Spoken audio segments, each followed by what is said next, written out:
دیکھو بھائی، گھر میں عموماً لوگوں کے گھروں میں یہ مسائل ہیں. اللہ قرآن میں فرماتے ہیں جب آپ اپنے گھروں میں یا کسی کے گھر میں جاؤ نا تو السلام علیکم کہا کرو.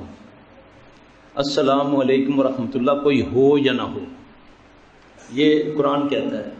یقین جانے جن گھروں میں یہ ہوتا ہے نا مسائل پیدا، وہ گھروں میں چاہے ملازم ہے یا کوئی بیوی آئی ہے تو مرد توہین سمجھتا کہ بیوی کو سلام کرنے، ملازم کو مالک سمجھتا کہ میں اس کو سلام کروں.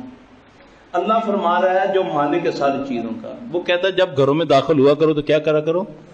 السلام علیکم ورحمۃ اللہ کہا کرو. پھر اس کے بعد نا آپ درود شریف پڑھیں. جب دیکھیں نا کہ بچے آپس میں لڑنے لگے ہیں تو نبی صلی اللہ علیہ وسلم نے فرمایا نا کہ اللہ جب درود پڑھتا ہے نا بندہ تو اللہ اس پر رحمت نازل کرتا ہے. اسی وقت رحمت نازل ہو جائیں گی. جب رحمت نازل ہوتی ہے فرشتوں کے ساتھ تو شیاطین جن جو ہیں فرشتوں کو دیکھ کے پھر بھاگ جاتے ہیں. جیسے بدر میں ہوا، شیطان نے کہا نا کہ میں تمہارے ساتھ ہوں، نہیں آج چھوڑنا محمد صلی اللہ علیہ وسلم کو.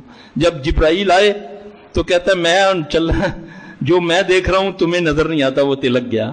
تو اللہ کے فضل سے جب آپ خود ہی بولنا شروع ہو جاتے ہیں، بچوں کو مائیں باپ گالیاں دینی شروع کر دیتے ہیں، آپ اس وقت اللہ سے مدد مانگنی شروع کر دیں. چاہے ایک بار سورہ فاتحہ پڑھ لیں، یہ جنون کو ختم کرتی ہے. آپ دیکھیں کہ بچے نہیں صحیح ہو رہے، آپس میں جھگڑا کرتے ہیں، درود شریف سورہ فاتحہ پڑھنا شروع کریں، اسی وقت آپ کے گھر میں امن ہو جائے گا. کر کے دیکھ لیں.